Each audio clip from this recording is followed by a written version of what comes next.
Keith, tell us a little bit about, I'm going to call it the Bund. The Bund. The Bund originates from some problems we had with water ingress underneath a marquee while I was working down at the Swalek.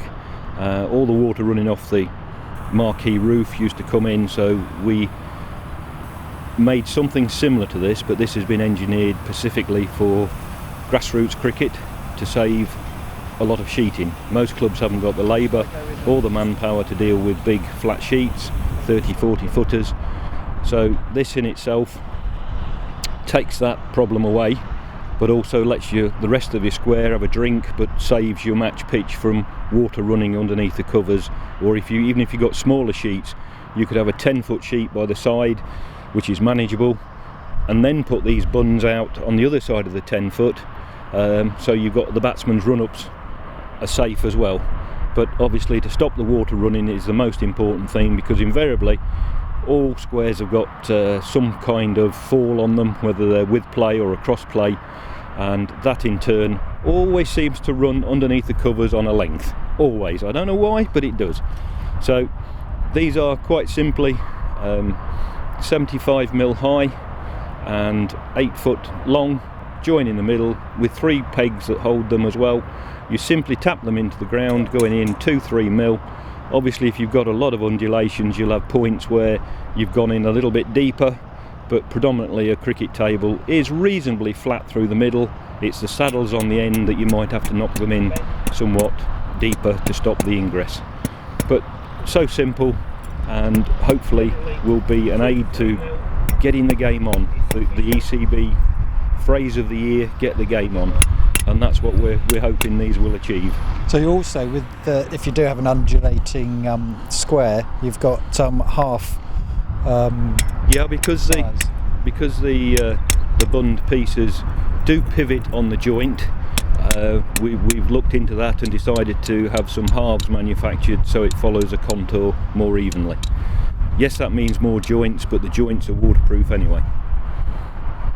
Okay. And what's in a kit and what's required to set it up? Basically there are 9 strips in a kit, which comes to about 21 metres, so it goes past the bowling crease, and indeed we'd like to think that most squares then have enough fall to run into the outfield past that.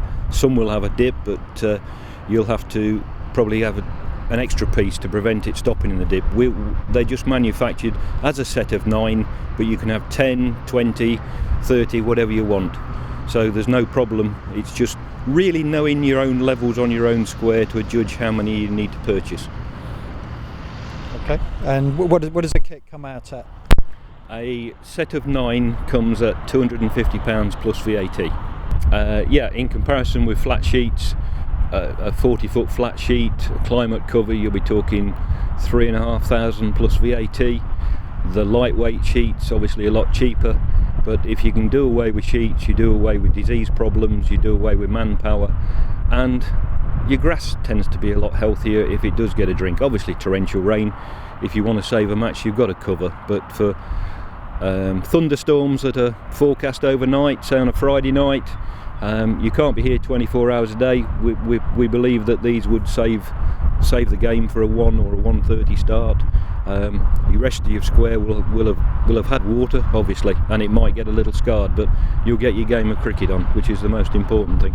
Okay, so to put it down, Keith, what tools and tips would you advise? Well, basically you either need a rubber mallet or a small ball peen hammer. If you want to obviously knock them in a bit deep, you need a little bit more weight, but predominantly a rubber mallet is sufficient, and that obviously saves the edges on the bund itself.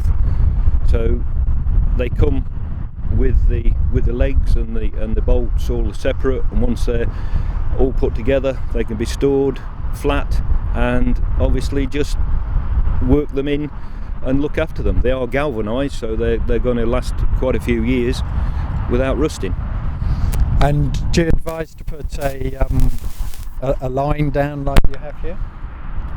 Yes, because if you want the accuracy of putting your covers on, because you can run in the Durant covers, the width of the wheels just come over the 10 foot of the pitch, so you can go about a foot over that 10 foot, and you've still got the spoutings, the gutters of your covers overhanging that as well. So if you had a problem with a gutter, say, blocking up and your outlet pipes, and it flooded out, this would also stop that run getting onto the pitch.